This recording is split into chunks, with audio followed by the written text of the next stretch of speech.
नमस्कार दोस्तों, आज हम आपको तिलक भगवान की कहानी सुनाने जा रहे हैं। वैसाख के महीने में इनकी कहानी सुनने का नियम लिया जाता है। वैसाख का पूरा महीना भगवान विष्णु यानी मधुसूदन के लिए समर्पित होता है। वैसाख के महीने में इनकी कथा कहानी सुनने का नियम लिया जाता है। यदि पूरे माह इस कथा कहानी को न सुन पाए तो आखिरी दिनों में अवश्य सुनना चाहिए, जिससे पूरे वैसाख स्नान का फल प्राप्त होता है। तो चलिए कहानी शुरू करते हैं। प्रेम से बोलिए मधुसूदन भगवान की जय। किसी गाँव में एक माँ बेटे रहते थे। बेटा बहुत आलसी था और बहुत पेटू था और माँ बहुत धार्मिक थी, पूजा पाठ किया करती थी, परंतु उसका बेटा बहुत ही आलसी था। यह देखकर माँ बहुत परेशान रहती थी। एक दिन वो अपने बेटे से कहती है कि बेटा तू भी कोई नियम ले ले। वैसाख का पावन और पवित्र महीना चल रहा है। इस महीने में सभी कोई ना कोई नियम लेते हैं, तो तू भी कोई ना कोई एक नियम तो ले ही सकता है। तब बेटे ने माँ से कहा कि माँ मैं कौन सा नियम लूँ? तो माँ ने कहा बेटा मंदिर में अभी बहुत सी औरतें पूजा पाठ करने आती हैं। सभी लोग अपने माथे पे तिलक लगा के रखते हैं, तो उन लोगों में से किसी भी का माथे पे तिलक लगा हुआ तू देख कर आना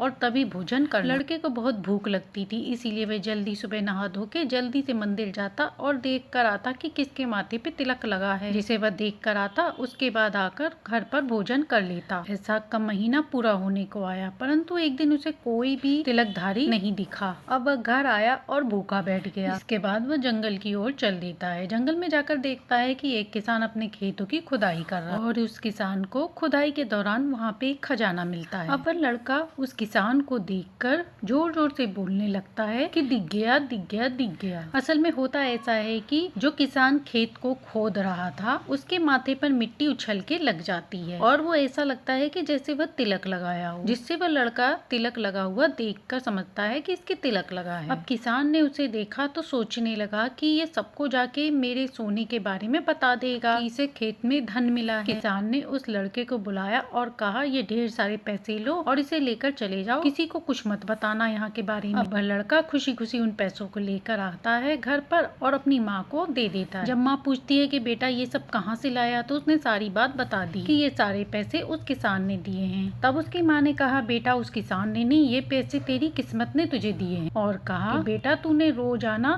तिलक भगवान को देखकर ही भोजन किया है, इसीलिए ये पैसा उन्हीं ने दिया है। माँ ने कहा वैसाख के महीने में बेटा जो भी नियम लेता है उसकी सारी मनोकामनाएं पूर्ण होती है। तिलक लगे हुए इंसान का चेहरा देखने का नियम लिया था, जिससे तेरी भी कामना पूर्ण हुई। हे तिलक भगवान, जो भी आपकी ये कथा कहानी कहते सुनते हुकारा भरते सुने, उसके घर में सुख शांति समृद्धि देना। जिस तरह आपने उस बुढ़िया के बेटे को दिया, ऐसे ही अपनी कहानी कहते सुनते सभी को सुखी रखना। तो प्रेम से बोलिए तिलक भगवान की जय, विष्णु भगवान की जय। आशा करते हैं कि आपको ये कहानी पसंद आई होगी। कहानी पसंद आई हो तो लाइक शेयर एंड सब्सक्राइब करें।